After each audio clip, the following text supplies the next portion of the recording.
Сегодня я решил придумать челлендж и повторить фрагменты из «Бегущего по лезвию» за неделю. Фильм собрал большой кассовый сбор и орду фанатов, а его бюджет составляет весомые $150 миллионов. Я тоже хочу много денег и эдиты в ТикТоке. Поэтому сегодня постараюсь повторить его, так еще и без бюджета, всеми законными способами. Не зря же я 3D-шник. Посмотрим, справлюсь ли я. Но знаете, повторить дорогостоящий фильм — это идея не из легких, хотя нервяк я люблю. Думаю, эту задачу можно сравнить по сложности с Dark Souls или Bloodborne. Тут тебе и мобы в виде создания моделей, так и боссы, которые представляют из себя анимацию персонажей, расстановку света и финальный тяжелый рендер. Я был наивен, разделив все на 7 фрагментов, по одному в день. Звучало как план, я был полон надежд, но в процессе что-то пошло не так. Первый день был один из самых легких. А что будет еще более легким, так это подписаться на мой телеграм-канал и поддержать меня в этом деле. И написать комментарий. Ссылочка в описании. Продолжаем. Я пересмотрел все кадры, которые мне нужны, и начал подготовку к работе. Все было так хорошо, и что же могло случиться плохого? Расположив камеру как надо, я начал повторение сцены с помощью примитива, так называемый блокинг. Он отвечает за основу композиции или модели, и всегда состоит из легких примитивов для главного силуэта сцены. Я его не люблю, но тут без него не обойтись, ошибка слишком дорога. Также на примитивы я сделал анимацию, чтобы в дальнейшем изменить их на нужные модели. Закончив с этим, я продолжил работу и перешел к детализации. Тут я уточняю сцену и добавляю детали, чтобы приблизиться к оригиналу. Как же мне хотелось в этом этапе просто придумать другую идею, но отступать это не ко мне. Дома я оставил как и были, раскидал материалы по сцене, а вот неоновые вывески и лого я замоделировал сам. Главным атрибутом почти во всех сценах стал спиннер.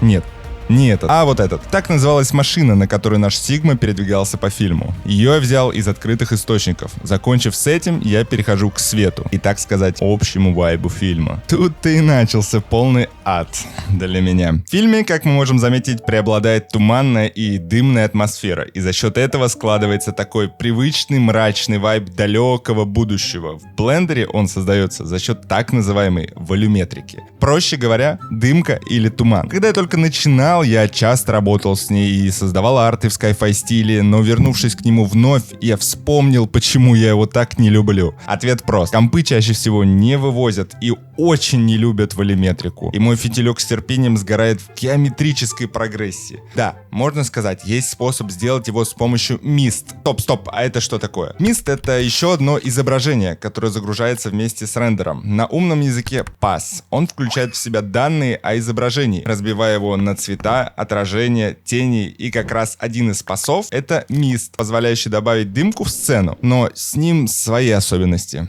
В итоге я использовал сразу две техники. Ну а чё, гулять так гулять. Расставлял освещение и потихо примерял разный композ. В течение всего процесса, пытаясь приблизиться к оригиналу. Со светом своя история, так как он максимально по-своему ведет себя в тумане. Из-за этого жопа тоже подгорала. Я кого-то первый раз в Dark Souls запустил. Фух. Вроде бы справился и смог закончить это. На рендере всю анимацию. Собрал я эту сцену, к слову, за 3-4 часа. Докрашиваю и ложусь спать счастливый, в надежде, что работа так же гладко пойдет дальше. Второй день я начинаю с тех же самых действий, как будто попал в день сурка. Постановка кадра, простраивание основ сцены и композиции, и дальнейшая детализация. Тут в этом плане работки было чуть больше. Мне пришлось сделать окна и некую инфраструктуру, подобиями машин на первом и заднем плане. Моделировал я все это способом выдавливания. Старый добрый легкий способ, когда ты выдавливаешь полигоны прямо по картинке, которая будет основной текстурой. Проблема это не составила, и примерно за полчаса я это сделал. После я настроил материалы у каждой из моделей и расставил по сцене. С машинами история была еще проще. Особо не запаривался, а смоделировал их силуэт. В этом плане я рад, что фильм с мрачным вайбецом. Деталей особо не видно.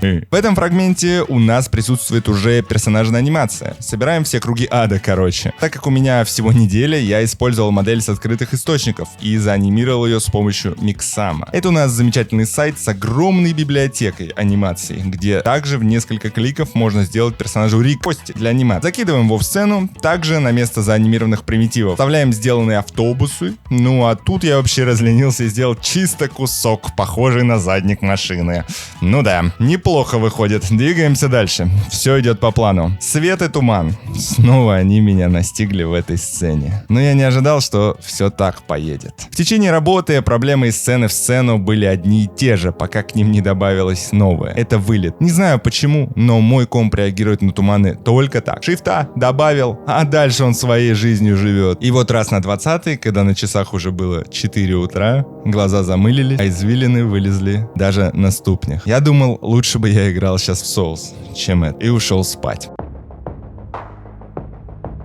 Третий день я продолжаю расстановку освещения и борьбу с туманом, ведь он напрочь отказывается работать корректно. Тут еще подключается мой перфекционист, который говорит: а давай-ка мы будем исправлять то, что никто не увидит. После этого я еще несколько часов боролся с ним. Как оказалось, это не последний день мучений, но, как всегда, шага назад уже точно нет, интерес берет свое. Я все время буду с тобой.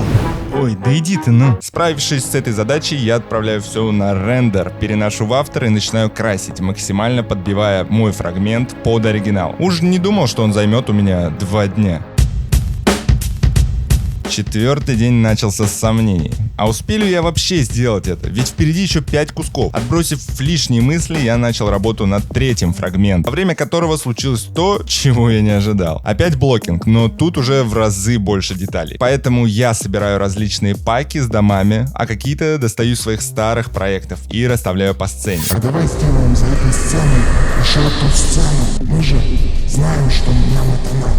Уберите его уже кто-нибудь отсюда, ну. Очень люблю сцены с большими масштабами за детализированность, ведь если она будет мала, будут вопросы. Добавляю уже знакомый нам спиннер и понимаю, что это не сходится, а именно ширина кадра. И тут я осознал, да, в самом начале я дернул не тот ползунок, за счет чего вся сцена стала плоской.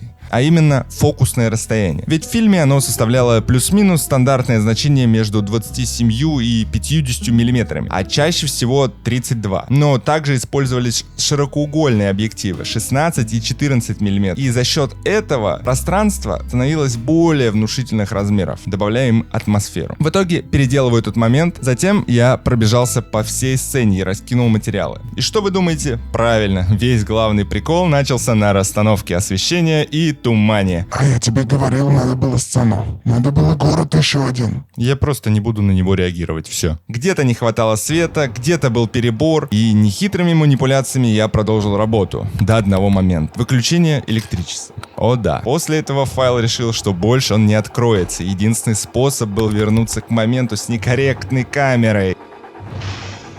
Ура, мы делаем город. Но из-за параллельного проекта я был вынужден перенести все на следующий день.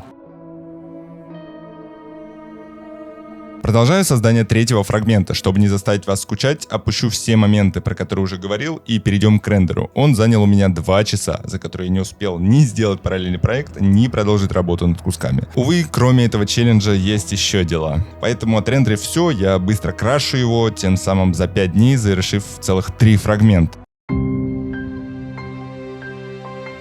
6-й день у меня выпадает также из-за параллельного проекта, и тут я осознаю, что никак не успею доделать еще 4 фрагмента. Раздумав, я нахожу решение, заменив их на 2 самые культовые сцены в фильме. Не знаю, успею ли я. Отправляемся в следующий день.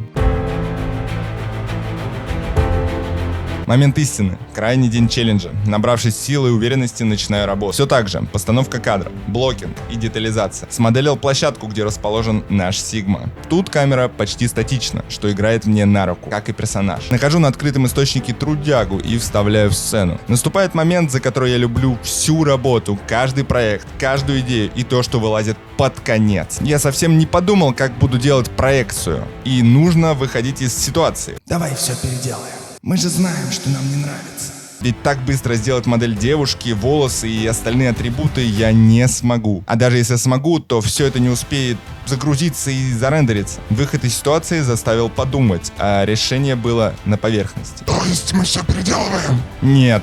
Да. Нет. Когда уже придумают таблетку от перфекционизма? Решение звучало так. Проекции. Взять кадры с фильма, а именно вырезав через ротоскоп саму проекцию. Я добавил ее на плоскость в 3D-сцене, что дало объем по свету, но не общую атмосферу. Еще одна задачка. Но ответ лежал уже на этапе композа, ведь там я докручивал все в последние часы. Весь объем и глубину. Делав последние 2 кадра с помощью 3D-сцен и проекций. Подводя итоги, я всю неделю, каждый день, не считая одного, пытался справиться со своим челленджем. Я стоял на грани между тем, чтобы сдаться и удалить все, и тем, чтобы стать тем самым легендарным парнем с ТикТока, который смог. Получилось ли у меня воссоздать то, что я задумал, и стать настоящим Сигмой? What a day.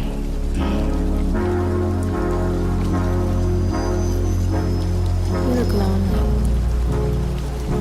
I can fix that. А ты же понимаешь, что мы могли сделать это красивее, сочнее. Ты опять не справился. Но я обязательно вернусь.